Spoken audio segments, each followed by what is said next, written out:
Hi, this is CA Jyoti Deshwal and I welcome you all again back to my YouTube channel or welcome if you are coming to this channel for the very first time.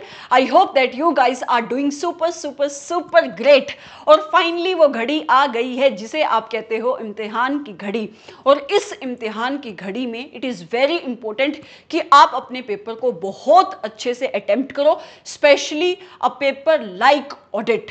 आपने आज तक जितनी भी मेहनत इस paper के ऊपर करी, जितने भी घंटे आपने पढ़ाई करी, जितने भी एफर्ट्स डाले, रिवीजन वीडियोस देखी, सेल्फ स्टडी करी, जैसे भी जिसने भी जिस भी वे से पढ़ाई करी, अगर आपने इस पेपर को ढंग से नहीं लिखा उस मेहनत का कोई फायदा नहीं है, क्योंकि एग्जामिनर की नजरों में आपकी आंसर शीट ही आपकी पहचान है। And in a paper like audit जिसमें आपको सिर्फ लिखनी ही थ्योरी है, बहुत इंपॉर्टेंट है कि आप अपने पेपर को बहुत अच्छे से प्रेजेंट करो। ठीक है, तो इस वीडियो में I am going to talk about some of the points जो आपको ध्यान में रखने हैं जब आप अपने ऑडिट के पेपर को प्रेजेंट करोगे, चाहे वो सीए फाइनल लेवल का बच्चा हो, चाहे वो सीए इंटर लेवल का बच्चा हो। ये बातें मोर और लेस मैंने पहले भी बोली हुई हैं, लेकिन मैं दोबारा से फिर से बोलूंगी ताकि जो बातें आप अभी इस वीडियो में सुनो, जब आप अपने ऑडिट के पेपर को लिखने जाओगे आपको वो सारी चीजें याद रहनी चाहिए। ठीक है जी, तो आपको बहुत ध्यान से इस वीडियो को सुनते जाना है। बीच बीच में मैं डिस्कस करूंगी कि आपको क्वेश्चन कैसे प्रेजेंट करने चाहिए, कैसे कैसे आपकी प्रेजेंटेशन होनी चाहिए, कौन कौन से स्टेप आपको फॉलो करने चाहिए, so on and so forth. इस वीडियो के एंड में जाते जाते I am going to give you all my best wishes और इसके बाद हम आपके एग्जाम्स के बाद ही मिलेंगे। और आपको भी, मुझे ऐसा लगता है कि किसी और प्लेटफॉर्म पे एक्टिव नहीं होना चाहिए, इनफैक्ट आपको यूट्यूब पे भी एक्टिव नहीं होना चाहिए अनलेस आप कोई बहुत इंपॉर्टेंट वीडियो देख रहे हो, कोई बहुत इंपॉर्टेंट अमेंडमेंट या लेक्चर देख रहे हो। ये टाइम है अपना 100% देने का, ये टाइम है रिवीजन करने का, ये टाइम है सेल्फ स्टडी करने का। ठीक है, तो जितना हो सके आपको हर जगह से कट जाना है इस मोमेंट पे। ठीक है जी, so without wasting any time let's start with today's discussion. जो हमारा आज का एजेंडा है वो है ऑडिट के पेपर को प्रेजेंट कैसे करना है, किन किन चीज़ों का आपको ध्यान रखना है जब आप अपने पेपर को पढ़ोगे या लिखोगे। सबसे पहली चीज़, 100 बार मैं इस चीज़ को बोलती हूँ, मैं फिर से बोलूँगी कि आपको अपने क्वेश्चन को बहुत ध्यान से पढ़ना है, specially in a paper like audit.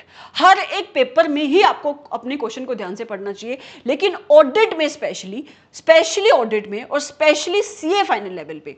पता है क्यों? क्योंकि सीए फाइनल लेवल पे एक सीधा क्वेश्चन भी केस स्टडी बना के आता है। और अगर एग्जामिनर चाह रहा है ना कि आपका ट्रिकी क्वेश्चन पेपर बनाए, स्पेशली अगर आप अपना लास्ट अटेम्प्ट देखो मई का, तो वो एक सिंपल से सिंपल क्वेश्चन को भी मुश्किल बना सकता है। आंसर नहीं मुश्किल होगा, आंसर आपका सेम ही रहेगा, क्वेश्चन वो ऐसे बना देगा कि आपको क्वेश्चन ही नहीं समझ में आएगा। तो अगर आपको ऐसा लगता है जब आपने अपने एग्जामिनेशन में जाकर अपने क्वेश्चन पेपर को खोला कि यार ये तो बिल्कुल ही out of the box paper आ गया है, ऑडिट में बहुत बार आपको ऐसा देखने को मिलेगा, स्पेशली सीए फाइनल में। ठीक है, तो उस केस में आपको डरना नहीं है, अपने क्वेश्चन को रीड करना है। अगर आपको पता है कि जिस स्टैंडर्ड से क्वेश्चन आया है उस स्टैंडर्ड को आप बहुत अच्छे से करके गए हो, आपको आता है वो स्टैंडर्ड, बट आपको क्वेश्चन नहीं समझ में आ रहा है, तो उस केस में एक बार रीड करके हार नहीं माननी है, दोबारा से फिर पढ़ना है। मैं आपको लिख के देती हूं, गारंटी देती हूं कि जो चीज आपको पहली बार में समझ में नहीं आई वो आपको दूसरी बार में समझ में आएगी। अगर आपको फिर भी नहीं समझ में आई, अब तीसरी बार उस क्वेश्चन को पढ़ो। अगर आपको विश्वास है कि आपको वो स्टैंडर्ड आता है, तो trust me when I am saying this, आपको वो क्वेश्चन भी समझ में आएगा। ऐसी कोई चीज ही नहीं है इस दुनिया में जो आप कोशिश करो और आपको ना मिले। ठीक है, तो आपको बहुत बहुत बहुत ध्यान से क्वेश्चन को पढ़ना है। जब आप क्वेश्चन को पढ़ोगे आपको पता लग गया कि अच्छा फॉर एग्जांपल ये एसए नंबर 500 का क्वेश्चन है। ठीक है, अब दूसरा आपका ऑब्जेक्टिव क्या होना चाहिए, इस चीज के ऊपर आपको ध्यान देना है कि क्वेश्चन की रिक्वायरमेंट क्या है। आपको स्टैंडर्ड तो समझ में आ गया कि ऐसे नंबर 500 से क्वेश्चन है, लेकिन क्वेश्चन क्या पूछ रहा है इस चीज को भी आपको बहुत ध्यान से देखना है। कई बार ऐसा होगा कि पर्टिकुलर स्टैंडर्ड के अंदर एक से ज्यादा रिक्वायरमेंट होगी, तो आपको पहले ही मार्क कर लेना है कि आपको कितनी रिक्वायरमेंट्स क्वेश्चन पूछ रहा है। आप नंबर दे सकते हो, यहाँ पे ब्रैकेट लगा सकते हो कि अच्छा ये मेरा पहला क्वेश्चन है, ये मेरा दूसरा क्वेश्चन है, ये मेरा तीसरा क्वेश्चन है जो मुझे स्टैंडर्ड के अंदर आंसर करना है। क्योंकि जब आप क्वेश्चन पेपर की रीडिंग करते हो उस टाइम पे आपका माइंड सेट अलग होता है, और जब आप अपने क्वेश्चन पेपर को लिखते हो, मतलब आप अपनी आंसर शीट में आंसर को लिखते हो, उस टाइम आपका माइंड सेट अलग होता है। स्पेशली जब जैसे जैसे आपका टाइम कम होता जाता है, जैसे जैसे आप अपने पेपर को प्रेजेंट करते जाते हो, क्योंकि आप बिजी होते जाते हो पेपर के अंदर, तो कई बार ऐसा हो सकता है कि आप एक आधी रिक्वायरमेंट अटेम्प्ट ना करो अपने किसी पर्टिकुलर क्वेश्चन की। तो आपको पहले ही मार्क करके रखना है। आप पेंसिल से लिख सकते हो कि ये मेरा पहली रिक्वायरमेंट है, ये मेरी दूसरी रिक्वायरमेंट है। क्वेश्चन जब पढ़ो, उस क्वेश्चन को पढ़ने के ऊपर आपको बहुत ज़्यादा टाइम इन्वेस्ट करना है अपने दिमाग के अंदर। जब आप क्वेश्चन पेपर को पढ़ोगे ना, जब किसी भी क्वेश्चन को पढ़ोगे, एक माइंड मैप बना लेना है कि अच्छा क्वेश्चन ये बोल रहा है, ये क्वेश्चन बोल रहा है, मुझे इसके अंदर ये लिखना है, ऐसे लिखना है। ठीक है, तो इस चीज़ का आपको बहुत बहुत बहुत बहुत ज़्यादा ध्यान रखना है। उसके बाद जब आप ये, अब मेरी प्रेजेंटेशन टिप है, मान लो कि क्वेश्चन आता है आपका स्टैंडर्ड से। ये बात मैं बहुत बार बोल चुकी हूँ, दोबारा बता रही हूँ जिन बच्चों ने नहीं सुनी इस बात को। अगर क्वेश्चन स्टैंडर्ड से आता है तो आपका एक स्टैंडर्ड फॉर्मेट होना चाहिए। यही हमारा सेकंड पॉइंट है। सेकंड पॉइंट क्या है कि आप एक स्ट्रक्चर्ड फॉर्मेट यूज करो अपने आंसर को प्रेजेंट करने का। स्ट्रक्चर्ड फॉर्मेट का मतलब, फॉर एग्जांपल क्वेश्चन आया आपका स्टैंडर्ड से, तो सबसे पहले मान लो कि मेरा क्वेश्चन क्या है, मैं आपको क्वेश्चन बता देती हूँ। क्वेश्चन है मेरा, कभी भी डायरेक्ट क्वेश्चन तो पूछा जाता नहीं है सीए फाइनल के लेवल पे, एक केस स्टडी बना के क्वेश्चन पूछा जाता है। मान लो कि मैंने आपसे क्वेश्चन क्या पूछा कि मिस्टर ए आपका ऑडिटर है, ठीक है, किसका ऑडिटर है mister A B C limited company का ऑडिटर है। और ए बी सी लिमिटेड की जो मैनेजमेंट है, जब मिस्टर ए ऑडिट कर रहा है, उसको कहता है कि ऑडिट करने के बाद आप मुझे करो क्या इशू, आप मुझे एब्सोल्यूट एश्योरेंस दो, एब्सोल्यूट एश्योरेंस मुझे प्रोवाइड करो। ये आपकी मैनेजमेंट मिस्टर ए को बोल रही है। मिस्टर ए कहता है no, I can not give you absolute assurance. ठीक है, ऐसा कुछ क्वेश्चन है। तो क्वेश्चन फिर आपसे पूछेगा कि क्या आपके मिस्टर ए की कंटेंशन राइट है, या फिर क्वेश्चन ऐसे भी हो सकता है क्या मैनेजमेंट की कंटेंशन राइट है। ऐसा कुछ कहानी बना के आपको क्वेश्चन आएगा। अब सबसे पहले आपको ये आइडेंटिफाई करना है कि ये सिचुएशन क्या है। आपको समझ में आ रहा है इस क्वेश्चन को देखकर कि सिचुएशन ये है, मैनेजमेंट कह रही है कि आप मुझे एब्सोल्यूट एश्योरेंस दो, ऑडिट करने के बाद ऑडिटर मना कर रहा है। तो सिचुएशन क्या है कि क्या आपका ऑडिटर एब्सोल्यूट एश्योरेंस दे सकता है? Answer is no. ऑडिटर हमेशा क्या दे सकता है? रीजनेबल एश्योरेंस दे सकता है। अब क्यों दे सकता है वो रीजनेबल एश्योरेंस? क्योंकि ऑडिट की इनहेरेंट लिमिटेशंस है। तो यहां पे इस सिचुएशन में जो टॉपिक लगेगा वो क्या लगेगा? इनहेरेंट लिमिटेशंस ऑफ ऑडिट का। तो आपको इतना समझ में आ गया ना कि क्या सिचुएशन है, कौन सा टॉपिक लगना है। अब ये टॉपिक कौन से स्टैंडर्ड में है? ये टॉपिक है आपके एसए नंबर 200 में।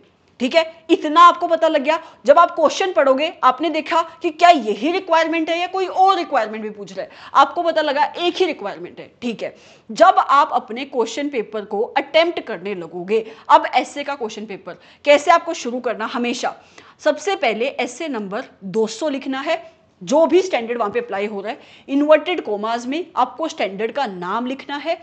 ठीक है, उसके बाद कोमा डालकर as per S A number 200 auditor का जो भी ऑब्जेक्टिव है, हर एक स्टैंडर्ड के अंदर आपके ऑडिटर का एक ऑब्जेक्टिव है, वो आपको यहां पे लिखना है। ये आपका स्टैंडर्ड फॉर्मेट है जो आपको फॉलो करना है। उसके बाद ये आपका फर्स्ट स्टेप हो गया। सेकंड स्टेप में आपको रेलिवेंट प्रोविजन लिखनी है। रेलिवेंट प्रोविजन मतलब जो भी प्रोविजन, जो भी कंसेप्ट आपके उस पर्टिकुलर क्वेश्चन में अप्लाई हो रहा है। फॉर एग्जांपल हमारे यहाँ पे इनहेरेंट लिमिटेशन ऑफ ऑडिट का कंसेप्ट अप्लाई हो रहा है, तो आपको इनहेरेंट लिमिटेशन ऑफ ऑडिट के पॉइंट लिखने हैं। ये दूसरा स्टेप हो गया। तीसरा पॉइंट आपको क्या करना है? तीसरा स्टेप क्या होगा? आपको यहाँ पे केस सिनेरियो लिखना है। केस सिनेरियो मतलब हमारे इस क्वेश्चन में, इन दी गिवन क्वेश्चन सिचुएशन क्या है, आपको यहाँ पे क्वेश्चन ही छापना है कि मैनेजमेंट ये बोल रही है, ऑडिटर ये बोल रहा है। फोर्थ स्टेप में आकर आपको अपनी प्रोविजन को केस सिनेरियो से रिलेट करना है। ठीक है, कि मैनेजमेंट ये कह रही है बट ऑडिट की इनहेरेंट लिमिटेशन है as provided above, so on and so forth. Fifth step में आकर आपको देनी है कंक्लूजन। यहां पे आपको लिखनी है कंक्लूजन कि जो मैनेजमेंट की कंटेंशन है is not right in the light of the above provisions. ऐसे आपका स्टैंडर्ड का क्वेश्चन बनना चाहिए। ये आपको स्टैंडर्ड फॉर्मेट फॉलो करना है। समझ में आया?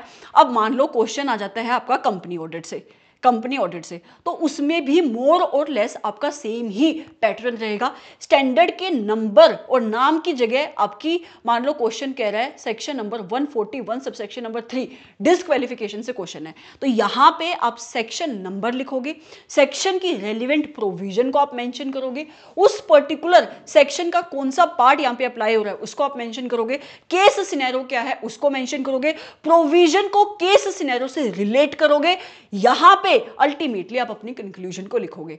समझ में आया? तो यही आपको पैटर्न फॉलो करना है कंपनी ऑडिट के क्वेश्चन में भी। अगर प्रोफेशनल एथिक्स का क्वेश्चन आता है तो यहां पे स्टैंडर्ड और सेक्शन नंबर की जगह पे आपके शेड्यूल, पार्ट और क्लोज हो जाएंगे, बाकी मोर और लेस सेम ही रहेगा। तो जब भी आप ऑडिट का पेपर अटेम्प्ट करोगे ना, उस टाइम पे you always have to follow a structured format.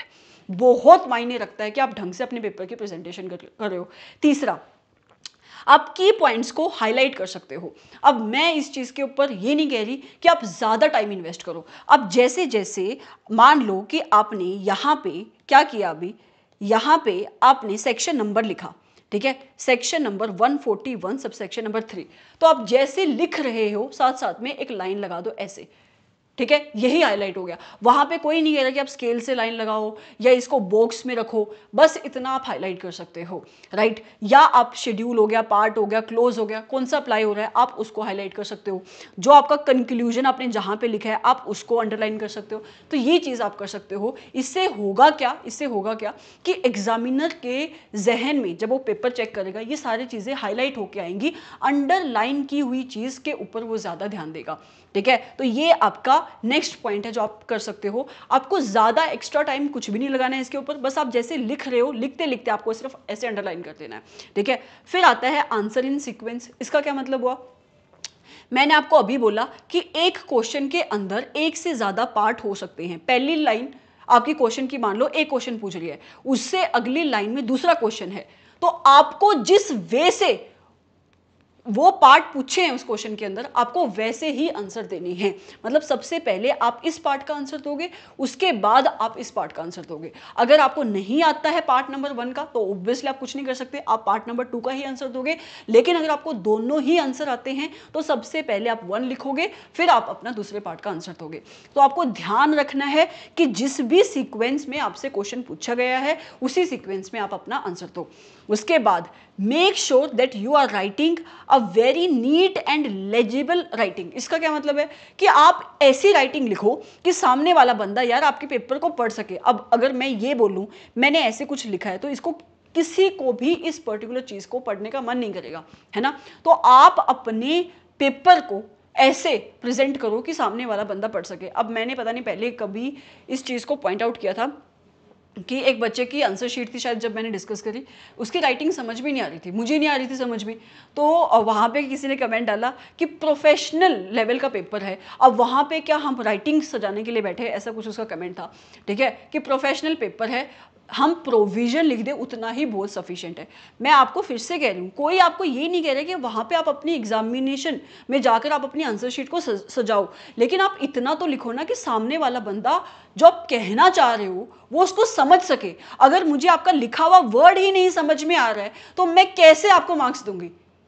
Okay, सो आपको ऐसी राइटिंग तो लिखनी है कि सामने वाला बंदा समझ सके। दूसरी चीज अवॉइड करना है आपको कटिंग करना, क्योंकि जब आप पेपर पे कोई चीज काटते हो ना उससे दो चीजें होती हैं, एक तो आपका पेपर देखने में खराब होता है, दूसरा सामने वाला बंदा जो आपका पेपर चेक कर रहा है उसको लगता है कि यार इसके मन में डाउट है, इसको आती नहीं है प्रोविजन। आप काट के फिर लिखते हो, आप काट के फिर लिखते हो, भले ही आपको आती है, आपको काटा पीटी नहीं करनी है, वहां पे अवॉइड करना है, क्योंकि आप ज्यादातर काटा पीटी करते ही तब हो जब आपको खुद भी नहीं पता कि आपको क्या लिखना है। तो पहले आप अपने दिमाग में बना लो कि आपको लिखना क्या है, 2 सेकंड आप लो रुक के कि आपको कैसे कैसे अपने पेपर को प्रेजेंट करना है, कैसे कैसे क्वेश्चन को प्रेजेंट करना है, तब आप लिखना शुरू करो। अगर आप क्वेश्चन पेपर पे अपने आंसर को लिखते हुए चीज़ों को सोचोगे कि अच्छा पहले मुझे ये यहाँ पे स्टैंडर्ड का नंबर लिखना था, फिर मैं स्टैंडर्ड का यहाँ पे नेम लिख रहा हूँ, बट नहीं, मुझे ऐसा नहीं करना था, इसको काट देता हूँ, फिर अगला कुछ करता हूँ,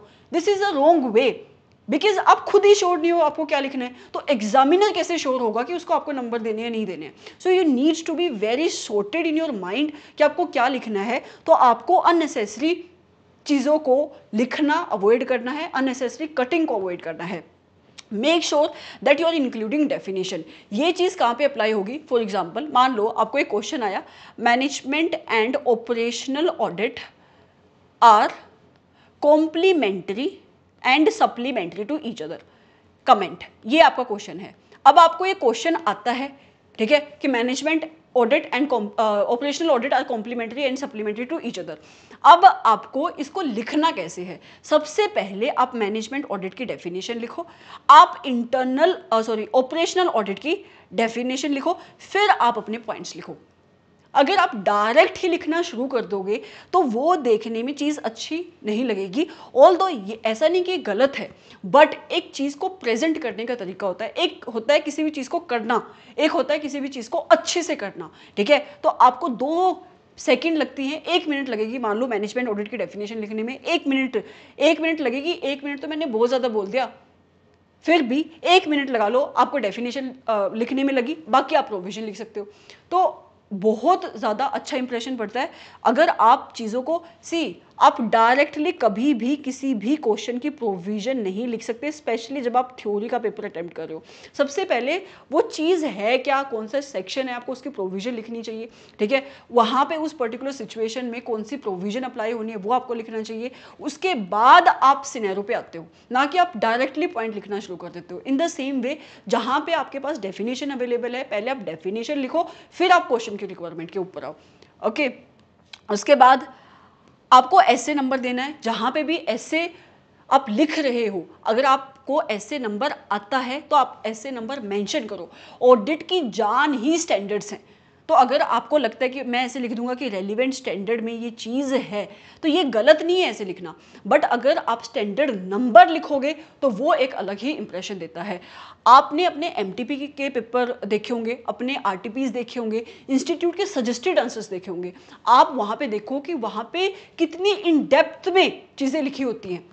आपका इंस्टीट्यूट आपसे उतनी एक्सप्लेनेशन नहीं मांगता, क्योंकि इंस्टीट्यूट जो अपना पेपर चेक करता है वो सजेस्टेड आंसर के अगेंस्ट नहीं चेक करता, उसका क्राइटेरिया अलग होता है चेकिंग करने का, ठीक है। उसका अलग एक मॉडल पेपर होता है जिसकी रेफरेंस लेके वो अपनी आंसर शीट चेक करता है। लेकिन फिर भी इंस्टीट्यूट की एक्सपेक्टेशन उस लेवल की है, तो आपके पेपर की प्रेजेंटेशन भी उसी लेवल की होनी चाहिए। फिर कहता है आपको बहुत ही कंसाइज रह के चीज़ें रखनी है।